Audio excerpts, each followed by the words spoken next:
But this is something that I told you I didn't see, but I knew about. It was a biracial committee formed. Mayor Gwynn was the mayor at the time, and he had equal number of blacks and whites on this commission. And what they did, they made sure there were prominent ministers, some doctors, medical doctors, and even a key person from American Tobacco, which was probably the major employer at the time. And by then they had been sued because of unequal pay, and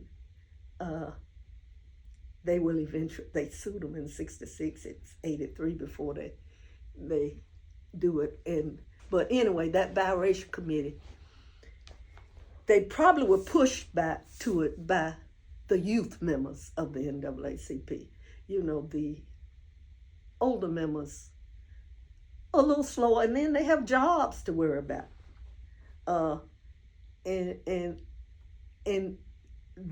they call it the youth members, some of these people were also employed. 3 of the main ones were employed, but they were still pushing. They had seen what they had done. When I interviewed one of them, I guess it's okay to say his name, Willie Lane. I interviewed him because he was part of he ended up working with that biracial committee. And he said, well, we'd seen what they had done at A&T, and we kept saying, well, why can't, with the Woolworth lunch counter, said, why can't we do something here? And they kept kind of bugging the NAACP to do something. So eventually they went to the mayor, and the mayor created this biracial committee.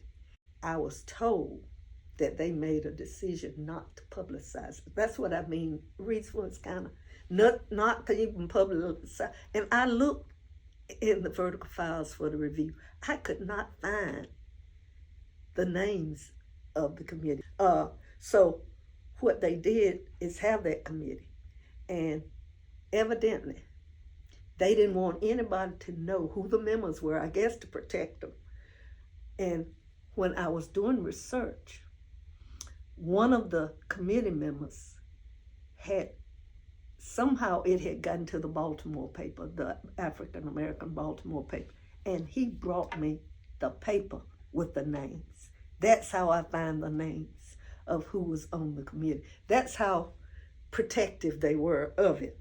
So they made that agreement so that no one business would feel put upon, that interracial couples, a black couple and a white couple, would go to each one of those on a set-aside day about the same time.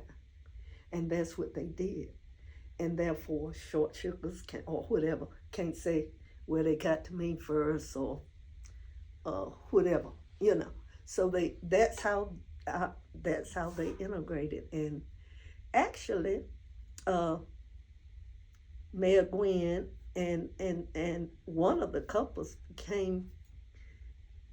they met somewhere in the, I guess, 90s and took a picture. And that picture is out in the museum of Mayor Gwynn and Willie Lane and his wife. So, and he wrote, and he has a book out, it's in here too, about the civil rights Mayor Gwynn did. He said he felt like nobody had told the story. And he like me, he couldn't find a lot in the review. He said that. I know he's telling, because I couldn't. And I think it was a conscious decision to keep it low-key. And so since he couldn't find a lot of sources, he did a lot of it from what he remembered.